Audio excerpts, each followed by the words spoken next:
அன்பு நண்பர்களே, அனைவருக்கும் அன்னை சமையல் உமாவின் அன்பான வணக்கங்கள். இன்றைக்கி அன்னை சமையலில் பார்க்க போகிறது சூப்பரான சிக்கன் புலாவ். இது பிரியாணியை விட ரொம்ப சுலபமாக செய்யலாங்க. வாங்க சிக்கன் புலாவ் எப்படி செய்கிறதுன்னு பார்க்கலாம். இப்போ இதில் 350 கிராம் சிக்கன் சேர்த்துக்கலாங்க.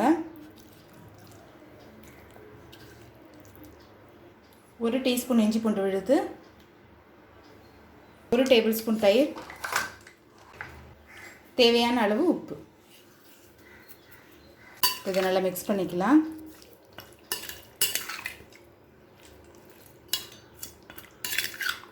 இது ஒரு 15 நிமிஷம் ஊற வச்சிடலாங்க. குக்கரில் தேவையான அளவு எண்ணெய், 3 பட்டை, 2 கிராம்பு, 2 பிரியாணி இலை, 2 ஏலக்காய், 1 கருப்பு ஏலக்காய், அன்னாசி மொக்கு, 1/2 டீஸ்பூன் சீரகம்,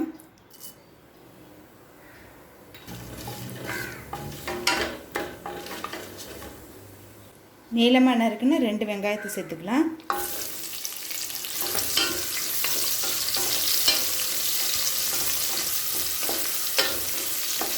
ஒரு கைப்பிடி அளவு புதினா, 5 பச்சை மிளகாய்,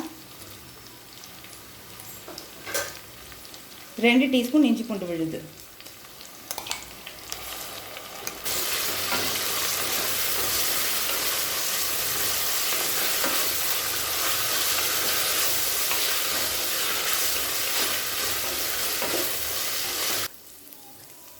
கால் டீஸ்பூன் மஞ்சள் தூள், 1/2 டீஸ்பூன் மிளகாய் தூள், தேவையான அளவு உப்பு. சிக்கன் மேரினேட் பண்ணும்போது உப்பு சேர்த்துருக்கோங்க, அதனால் பார்த்து சேர்த்துக்கோங்க.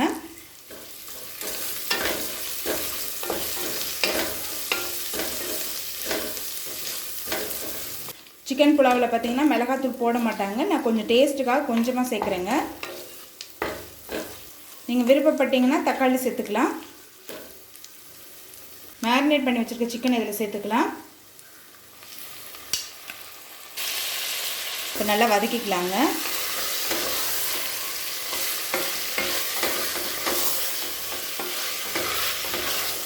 இந்த புலாவ் பார்த்திங்கன்னா செய்கிறதுக்கு ரொம்ப சுலபமானதுங்க. இதில் தண்ணி சேர்த்துக்கலாம்.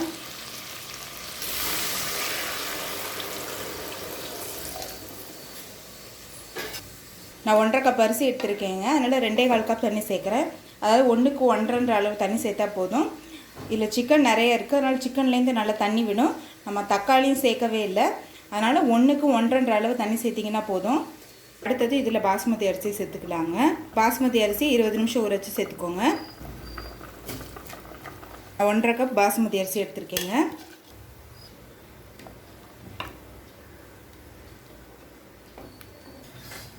இது கூடவே 1 டீஸ்பூன் எலுமிச்சை சாறு சேர்த்துக்கலாம். கொஞ்சம் கொத்தமல்லி. இப்போ மூடி போட்டு குக்கர்லேருந்து 2 விசில் வந்தோன்னே இறக்கி வச்சிடலாம். குக்கர்லேருந்து 2 விசில் வந்துருச்சுங்க. சிக்கன் புலாவ் எப்படி வந்திருக்குன்னு பார்க்கலாம். கொஞ்சமாக நெய் சேர்த்துக்கலாம். கொஞ்சம் கொத்தமல்லி, மெதுவாக கிளறிக்கலாங்க.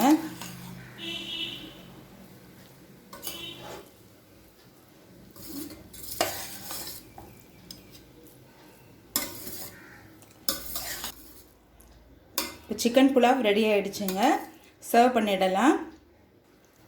இப்போ சுவையான சிக்கன் புலாவ் ரெடி ஆகிடுச்சுங்க. ரெசிபியை ட்ரை பண்ணி பாருங்கள், கண்டிப்பாக உங்களுக்கே பிடிக்கும். ரெசிபி பிடிச்சிருந்ததுன்னா வீடியோவை லைக் பண்ணுங்கள், கமெண்ட் பண்ணுங்கள், ஷேர் பண்ணுங்கள். இது வரைக்கும் அன்னை சமையல் சேனலை சப்ஸ்கிரைப் பண்ணுறேன்னா சப்ஸ்கிரைப் பண்ணுங்கள்.